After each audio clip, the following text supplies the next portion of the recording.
ከኢቲቪ 57 ከኢትዮጵያ ቴሌቪዥን ጤና ይስጥልን። የሰዓቱን ዜናዎች እናቀርባለን። አሁንም ከኛ ጋር ስለሆናችሁ ከልብ እናመሰግናለን። አርዕስተ ዜናውን እናስቀድማለን። የኢትዮጵያ መዋቅራዊ የኢኮኖሚ ሽግግር ሪፎርም በሀገር እድገት ላይ የዘርፎች አስተዋጽኦ እንዲጨምር አድርጓል።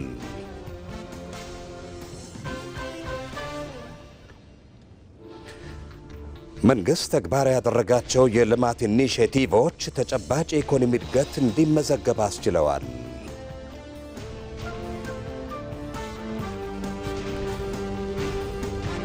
ሀገራዊ ለውጡን ተከትሎ መንግስት የተከተለው የውጭ ግንኙነት አካሄድ ኢትዮጵያ በዓለም አቀፍ ግንኙነት ውስጥ የምትታይበትን መነጽር ቀይረዋል። ከኢትዮጵያ ቴሌቪዥን ዋናው ስቱዲዮ ከዜናዎቹ ጋር ሰለሞን ጡመልሳን ነኝ። አብራችሁን ቆዩ። ወደ ቀዳሚው ዜናችን ስናልፍ የኢፌዴሪ ፕሬዚደንት ታዬ አጽቀሥላሴ ከባንግላዴሽ የውጭ ጉዳይ ሚኒስትር ካሊሉር ራህማን ጋር ተወያይተዋል። በውጭ ጉዳይ ሚኒስቴር የመካከለኛው ምስራቅ ኤዥያና ፓሲፊክ ሀገሮች ዳይሬክተር ጄኔራል አምባሳደር ደዋነው ከድር በሰጡት ማብራሪያ ኢትዮጵያና ባንግላዴሽ ጠንካራ ወዳጅነት ያላቸው ሀገራት ናቸው ብለዋል። ለአብነትም በንግድና ኢንቨስትመንት ትብብራቸውን እያጠናከሩ መሆኑን በማንሳት የባንግላዴሽ ባለሀብቶች በጨርቃጨርቅ፣ መድኃኒት ኢንዱስትሪና መሰል እድሎች ኢንቨስት እያደረጉ እንደሚገኙ ተናግረዋል። የፌዴሪ ፕሬዚደንት ታዬ አጽቀሥላሴ ከባንግላዴሽ የውጭ ጉዳይ ሚኒስትር ካሊሉር ራህማን ጋር ያደረጉት ውይይትም የሀገራቱን የንግድና ኢንቨስትመንት ትብብር ለማጠናከር ጉልህ ፋይዳ ያለው ነው። በውይይቱም ፕሬዚዳንት ታዬ አጽቀሥላሴ ኢትዮጵያና ባንግላዴሽ ጠንካራ ወዳጅነት ያላቸው ሀገራት መሆናቸውን አንስተዋል። በቀጣይም የሀገራቱን ዲፕሎማሲያዊ ወዳጅነት የበለጠ በማጠናከር የህዝብ ለህዝብ የንግድና ኢንቨስትመንት ግንኙነት ማስቀጠል እንደሚያስፈልግ ማስገንዘባቸውን ገልጸዋል።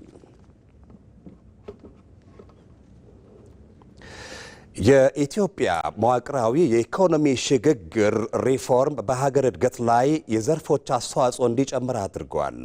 የኢኮኖሚ እድገቱም ከቁጥር ባለፈ ጥራት ያለው እንዲሆን የተሰጠው ትኩረትም ኢትዮጵያን የኢንቨስትመንት ስበት ማዕከል እያደረጋት ነው። ይመራደም ጉዞው እንደው ዝም ብሎ የቁጥር መደርደር ሳይሆን የቆየውን ድህነት ሰብሮ የመውጣት ጉዳይ ነው። በድህነት ተሸፍኖ የተነጠቀውን የዜጎችን ክብር የማስመለስና የነገውን ተስፋ የማረጋገጥ ቅዱሱ የሥራ መመሪያም የትኩረት አቅጣጫ። ኢትዮጵያ እየተጓዘችበት ያለው አዲሱ የብዝሃ ዘርፍ መዋቅራዊ የኢኮኖሚ ሽግግር የማምረት አቅምን ሲያሻሽል ለኢትዮጵያ ድሮ የማይገቧት ተብለው የሚቆጠሩ የሚመስሉትን ትላልቅ ኢንዱስትሪዎች አሁን ላይ እንዲመጡ አድርጓል። ተኪ ምርቶች በስፋት የተመረቱበት የውጭ ምንዛሬ ገቢም ቢሆን በእጅጉ የተሻሻለበትን አውድ የፈጠረው የዚሁ ስኬት የሚለካው ደግሞ የመዋቅራዊ ሽግግር እድገቱ ጥራት እንዲኖረው ከማድረግም በላይ ነው። የኢኮኖሚ እድገት ወደ ጥራት ያለው እንዲሆን ከማድረግ ባሻገር በተለያዩ ተግዳሮቶች ውስጥ እያለፈም ቢሆን ጠንካራ ሆኖ እንዲቀጥል በዓለም ተጠቃሽ ከቶፕ 10 በፍጥነት እያደጉ ያሉ የዓለም ሀገራት መካከል ያሰለፈ የኢኮኖሚ እድገት ማሳካት ተችሏል። ይሄም ወደ ደብል ዲጂት ወይም ድርብ አሃዝ ወደምንለው የኢኮኖሚ እድገት ምህዋር ደግሞ እንዲሸጋገር ሰፊ ስራ ተሰርቷል። የኢትዮጵያ የኢኮኖሚ ሽግግር ሂደት በቁጥር ከሚለካ እድገት ወጥቶ ወደ መዋቅራዊ ለውጥ እያመራ ይገኛል። ግብርናው ሲዘምን፣ ኢንዱስትሪው ሲያብብና የአገልግሎት ዘርፉ በቴክኖሎጂ ሲታገዝ ሀገር የምታለመው ጥራት ያለውና ሁሉን አቀፍ ብልጽግና እውን መሆኑ አይቀሬ ይሆናል። አሁን እየሆነ ያለው ነባራዊ ሀቅና ሁሉን አቀፍ የዘርፎች ድርሻም የሚያሳየው እንደዚያ ነው። አጠቃላይ የኢኮኖሚ መዋቅራዊ ለውጥ ብለን የምንለውን በቁጥር የሚያሳየን የዘርፎች ድርሻ ከጠቅላላ አገራዊ ምርት ውስጥ ሚለውን ብንመለከት ነው። ለምሳሌ 2010 ላይ ግብርና ኦልሞስት 35% አካባቢ የኢኮኖሚ ድርሻ የነበረው ሲሆን በ2017 ይሄ ወደ 31% ቀንሷል፣ ወይም በ3.6 በመቶ ቀንሷል። ይሄ ማለት ግብርና ለእድገት የሚያደርገው ኮንትሪቢዩሽን ጨምሯል። እንዳያችሁት ምርቶቻችን ከ100 ሚሊዮኖች ወደ ቢሊዮኖች እንዲገቡ ሆነዋል። ይሁንና እሴት ሳይጨመርበት በፕራይመሪ ዘርፍ ላይ የነበረው የኢኮኖሚ ድርሻ ተሻሽሎ ይሄ ወደ ኢንዱስትሪ ተሻግሯል። ይህ ከዚህ በፊት ጊዜውን ባሏጀና ባልዘመነ ግብርና ትከሻ ላይ ተጥሎ የነበረውን አንድ ዘርፍ ብቻ የኢትዮጵያ ኢኮኖሚ ምሰሶነትን አላቆ ወደ ብዝሃ ዘርፍ ኢኮኖሚ የሚደረገው ሽግግር ስኬታማ እየሆነ መምጣቱን ያሳያል። ታዲያ ስኬቱ በዚህ ሲቀጥል እየተተገበረ ባለው ሪፎርም ቀድሞ ከነበረው ከግብርናው ዘርፍ የወጣው የ3 በመቶ ድርሻ አሁን የት መሸጋገር ቻለ? ከግብርና የቀነሰው 3.6 በመቶ ለኢንዱስትሪ ነው የሄደው ማለት ነው። እና የኢንዱስትሪ ዘርፍ ለምሳሌ በ2010 27 በመቶ የነበረው ጠቅላላ ሼሩ በ2017 30 በመቶ ሆኗል ማለት ነው። አገልግሎትም እንደዚሁ በተለይ ዲጂታል እና ዘመናዊ አገልግሎት ላይ የተሰሩ ስራዎች የአገልግሎት ዘርፉም ድርሻ እንዲያድግ አስችሏል ማለት ነው።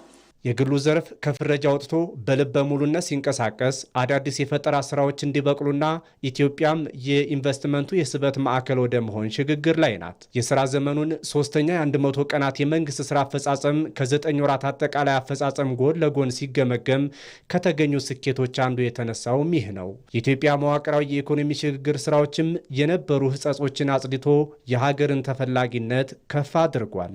እነዚህ የሪፎርም ስራዎች ግን እኛ ቤታችንን ስናጸዳና ስናስተካከል ኢንቨስትመንት ራሱ ቦታውን ፈልጎ እንደሚመጣ ማሳያ ናቸው። በቅርብ የተካሄደው ኢንቨስት ኢትዮጵያ ፎረም ላይ 13 ቢሊዮን ዶላር የሚጠጋ የኢንቨስትመንት ስምምነት ማድረግ ተችሏል ማለት ነው።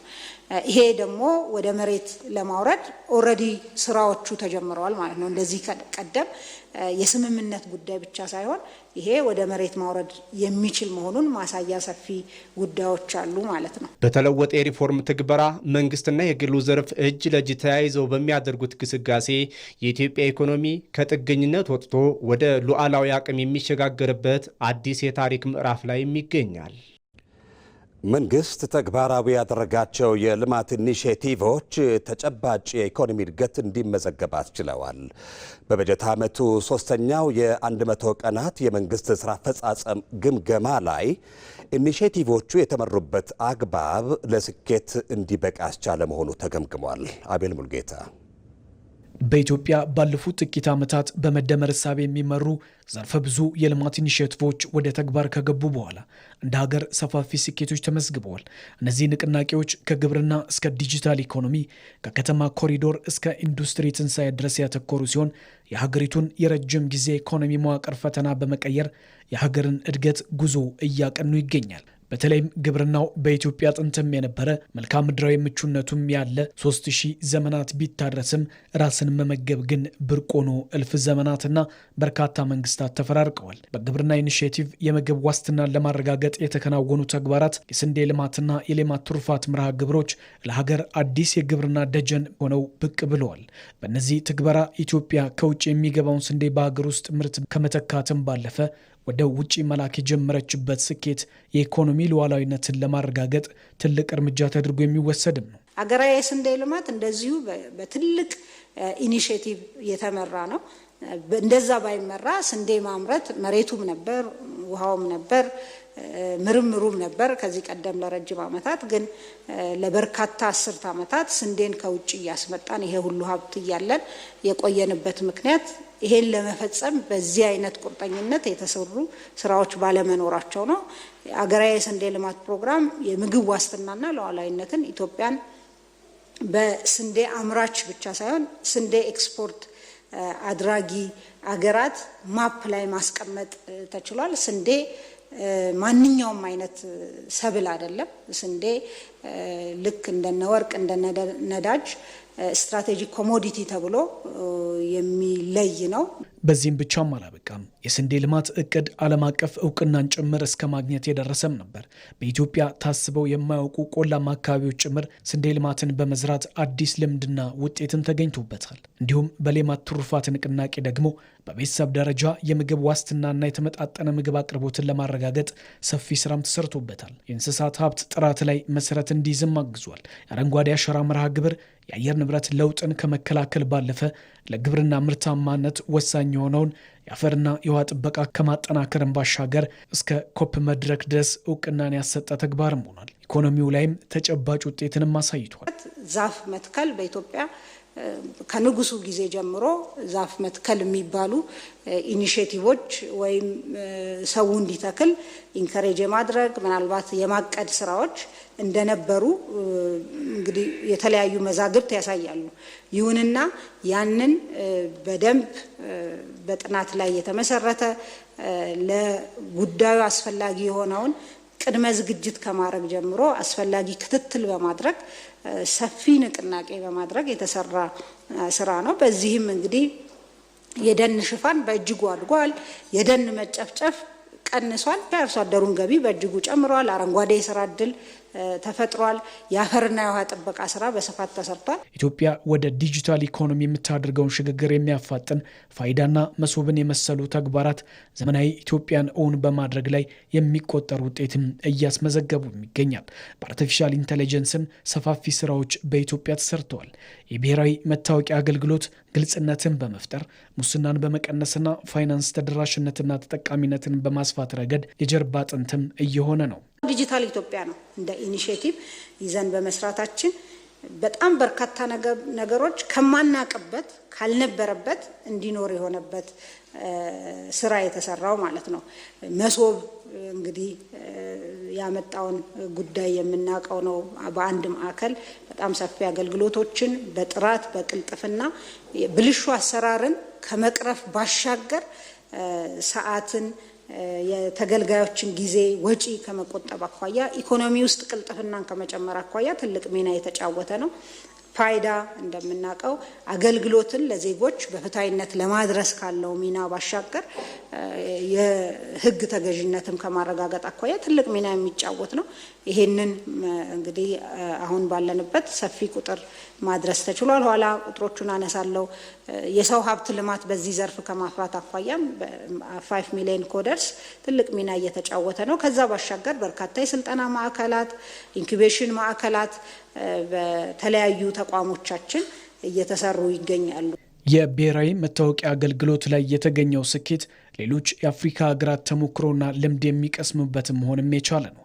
በአዲስ አበባና በክልል ከተሞች እየተገበረ ያለው የከተሞች ኮሪዶር ልማት ከተሞችን ለነዋሪዎች ምቹ፣ ለቱሪስቶችም ሳቢና ለንግድ ስራ ቀልጣፋ እንዲሆኑ ማድረግም ያስቻለ የስኬት መለኪያ ሆኖም ታይቷል።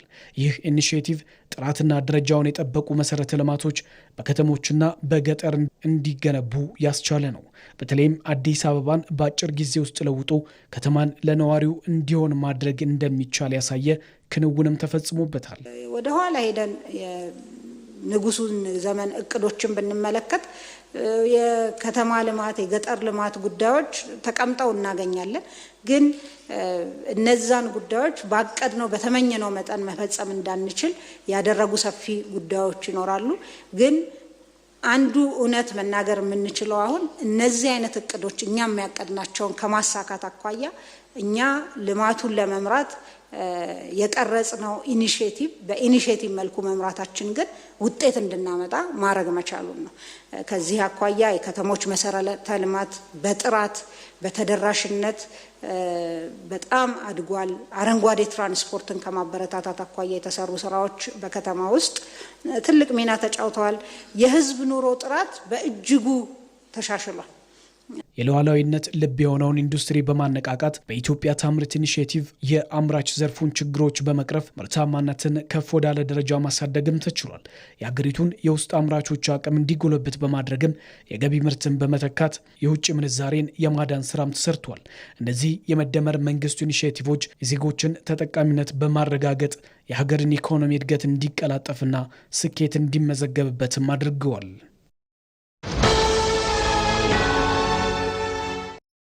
ለሁሉም እኩል የተሰጠ አንድ ጸጋ አለ። ጊዜ የተሰጡትን በሚገባ የሚጠቀሙት ግን ጥቂቶች ናቸው። ዘመናዊነት ማለት ራስን ከዘመኑ ጋር ማራመድ እንጂ ሌላ አይደለም። የኢትዮጵያ ንግድ ባንክ 24 ሰዓት አገልግሎት የሚሰጥ ስማርት ቅርንጫፎችን ከፍቷል። ይህን ወሳኝ የባንክ አገልግሎት ምዕራፍ ከሚያስተዋውቁት ከመጀመሪያዎቹ መሃል መሆኔ ደስታ ይሰጠኛል። ደንበኞች በስራ ሰዓት ስራቸው ላይ ቆይተው ረጋ ብለው 24 ሰዓት ወደሚሰሩት ስማርት ቅርንጫፎቻችን መጥተው ፈጣን አገልግሎት ሲያገኙ እርካታቸውን ፊታቸው ላይ ያለው። በአዲስ አበባ በቦሌ፣ በአብይ፣ በተፈራ ደግፌ፣ በኤርቱ ለቦ፣ በአራዳ ጊዮርጊስ እንዲሁም በመስቀል ስኩዌር ስማርት ቅርንጫፎቻችን ሂሳብ ከመክፈት ዓለም አቀፍና የሀገር ውስጥ የመገበያያ ካርዶችን አዘው በደቂቃ ውስጥ እስከ መቀበል፣ ማንኛውንም የገንዘብ መጠን ገቢ ከማድረግ ቼክና የውጭ ሀገር ገንዘቦችን እስከ መበንዘር ማንኛውንም የባንክ አገልግሎት ራሱን በቀላሉ በሚያስተናግዱባቸው ማሽኖች ወይንም እንደኔ በድምፅና በቪዲዮ በሚያግዙ የባንክ ሰራተኞች በኩል ያገኛሉ። በነገው የባንክ አሰራር ላይ ዛሬ ስለምናገለግሎት ደስ ይለናል። የኢትዮጵያ ንግድ ባንክ ሁሌም የሚተማመኑበት ባንክ። ከኢትዮጵያ ቴሌቪዥን የሰዓቱ ዜናችን እንደቀጠለ ነው። በሀገራዊ ለውጡ መንግስት የተከተለው የውጭ ግንኙነት አካሄድ ኢትዮጵያ በዓለም አቀፍ ግንኙነት ውስጥ የምትታይበትን መነጽር ቀይረዋል። ሀገራት ከኢትዮጵያ ጋር የሚኖራቸው ግንኙነት የረጂና ተረጂ አይነት ሳይሆን በንግድና ኢንቨስትመንት አጋርነት እንዲቃኝም አድርገዋል። ወንዶሰን አፈወርቅ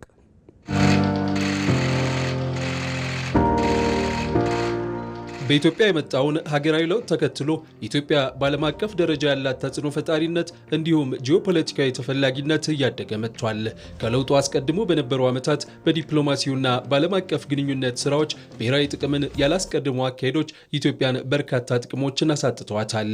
አሁን ላይ የአካሄድ ተቀይሮ የኢትዮጵያ የውጭ ግንኙነት ብሔራዊ ጥቅሞቿን መሰረት ያደረገ ሆኗል። በዚህም ኢትዮጵያ በምትገኝበት ቀጠና የሀገራቱን ትስስር የሚያጠናክሩ ወሳኝና ቁልፍ አፍሪካዊ ኃይል እንድትሆን የሚያስችሉ ተግባራትም ተከናውነዋል። ዲፕሎማሲያችን ብሔራዊ ጥቅምን አንከር ያደረገ እንዲሆን ከማድረግ አኳያ ሰፊ ስራ ተሰርቷል።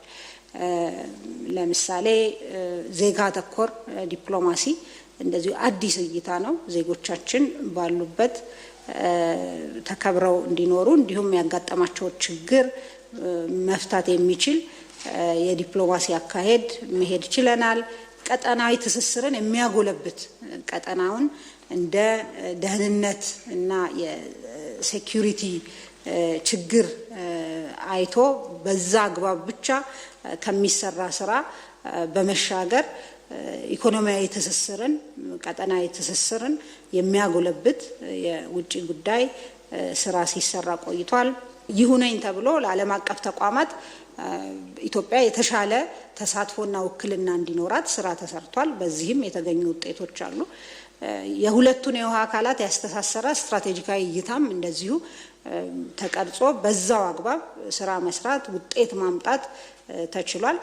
ኢትዮጵያ ከሀገራት ጋር ያላትን የሁለትዮሽ ግንኙነት ይበልጥ የሚያጠናክሩ ስራዎች ባለፉት ጊዜያት ተሰርተዋል። ከለውጡ በፊት ባልታየ መልኩ የተለያዩ ሀገራት መሪዎችም መዳረሻቸውን ኢትዮጵያ አድርገዋል። ይህም ኢትዮጵያ አሁን ላይ በዓለም አቀፍ ግንኙነት ውስጥ የምትታይበት መነጽር እንደተቀየረ አስረጅ ነው። ሀገራት ከኢትዮጵያ ጋር የሚኖራቸው ግንኙነትም የረጂና የተረጂነት አይነት ሳይሆን የንግድና ኢንቨስትመንት አጋርነት ነው። ለዚህ ደግሞ በልማት ስራዎች የመጡ ውጤቶች ትልቅ ሚናን ተጫውተዋል። እርዳታ እንኳን ቢያስፈልጋት በራሷ ያን ማሳካት የምትችል ሀገር ይልቁንም ከዓለም መዛመድ የምትፈልገው ለንግድ ለኢንቨስትመንት ነው የሚለው ናሬቲቭም የራሱን ሚና ተጫውቷል። የተሰሩ ስራዎች ደግሞ ውጤት እንደዚሁ የልማት ውጤቶች ማረግ መቻል ማሳየታችን ኢትዮጵያን እንግዲህ የተለያዩ ቀጠናዎችና አገራት ከእርዳታ ይልቅ ቅድም እንዳልኩት ለንግድና ለኢንቨስትመንት አጋርነት የምትመረጥ አገር አድርጓታል። ኢትዮጵያ በአየር ንብረት ለውጥ ዙሪያ የሰራቻቸው ስራዎች በዓለም አቀፍ ደረጃ እውቅናን አስገኝተውላታል። በዚህም ምክንያትም በአየር ንብረት ለውጥ ዲፕሎማሲ ትልቅ ስኬት አስመዝግባለች። ብሔራዊ ጥቅምን መሰረት ባደረገው የዲፕሎማሲው አካሄድ በተሰሩ ስራዎች የኢትዮጵያን ዓለም አቀፍ ተሰሚነት ማሳደግ የተቻለ ሲሆን በባህር በር ጉዳይም የኢትዮጵያን የማይናወጥ አቋም ማሳየት የተቻለበትና አጋርነትም ጭምር የታየበት ነው። ዓለም አቀፉን ትልቁን የአየር ንብረት ለውጥ ጉባኤ እንድታስተናግድ መመረጥም ችላለች ማለት ነው። ሌላው እንግዲህ የብሪክስ አባልነት ነው። ታሪካዊ በሚባል የዲፕሎማሲ ስራ ላይሆን የነበረ ነገር እንዲሆን የተደረገ ነው። ይሄን እንግዲህ ውጤቱንም እያየን ያለንበት የኢትዮጵያን ተደማጭነትና ተቀባይነት ከማሳደግ አኳያ ትልቅ ሚና እየተጫወተ ያለ ጉዳይ ነው ማለት ነው። ሌላው የባህር በር ነው። የባህር በር አጀንዳ ላይ ግልጽ አቋም፣ የማይናወጥ አቋም ማሳየት እና በዛው አግባብ ፐርሱ ማድረግ መጀመሩ ጉዳዩን በዓለም አቀፍ ደረጃ ኢትዮጵያ በዚህ ጉዳይ ላይ ልታሳካ ይገባል የሚል አጋርነትን ከማግኘት አኳያ ትልቅ ሚና የነበረው የዲፕሎማሲ አካሄድ የተሄደበት ወቅት ነበር ማለት ነው። ኢትዮጵያ በለውጡ ዓመታት ዓለም አቀፍ ተደማጭነትና ተቀባይነቷን ከማሳደግ ባሻገር አፍሪካ በዓለም አቀፍ መድረክ የሚገባትን ቦታ እንድታገኝ ድምፅ እየሆነችም ቀጥላለች። ኢቲቪ 57 ከኢትዮጵያ ቴሌቪዥን ለሰዓቱ የተዘጋጁ ዜናዎቻችን እነዚሁ ናቸው። ከኛ ጋር ስለሆናችሁ ከልብ እናመሰግናለን። ሰለሞን መልሳን ዜናዎቹን በመምራት ከስቱዲዮና ስርጭት ባለሙያዎች እንደዚሁም ደግሞ ከዜና አርታያን ጋር በመሆን ቆየው። በያላችሁበት ጤና ይስጥልን።